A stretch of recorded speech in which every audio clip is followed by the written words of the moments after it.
চাই ল'ব গাইসকল, ইয়াতে অলপ পানী আছে, সেইকাৰণে গাইবিলাকে ইয়াতে ঘাঁহ এই পানীৰ কাৰণে ঘাঁহ বাহিৰ হৈছে না, ঘাঁহ আছে, সেইকাৰণে গাই গৰুবিলাকে ইয়াতে ঘাঁহ খাই আছে। চাই ল'ব এনেকুৱা নদী ভাঙাই এইফালে লৈ গ'ল আৰু ইয়াতে পানী অলপ আহি আছে, সেইকাৰণে গাই গৰুবিলাকে ইয়াতে ঘাঁহ খাই আছে।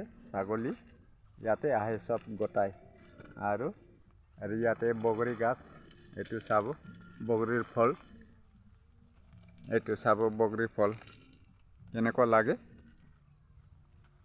আৰু এইটো ইমান মিঠাটো নাই হ'ব পাৰে, তেতিয়া মই তুলিছোঁ দে আজি। আৰু এইফালে আৰু ছাগলীবিলাকেও গৈ আছে, চাই ল'ব গাইছ। আৰু এই আগতে চাইকেল দৌৰাই ফালে মানুহ গৈ আছে, ক'ত যাব? আঠিয়াবাৰী যাব নেকি, আঠিয়াবাৰী যাব পাৰে। সেইকাৰণে আৰু মই আজি ইমানতে সমাপ্ত কৰিম। আৰু জয় হিন্দ, জয় ভাৰত, বন্দে মাতৰম।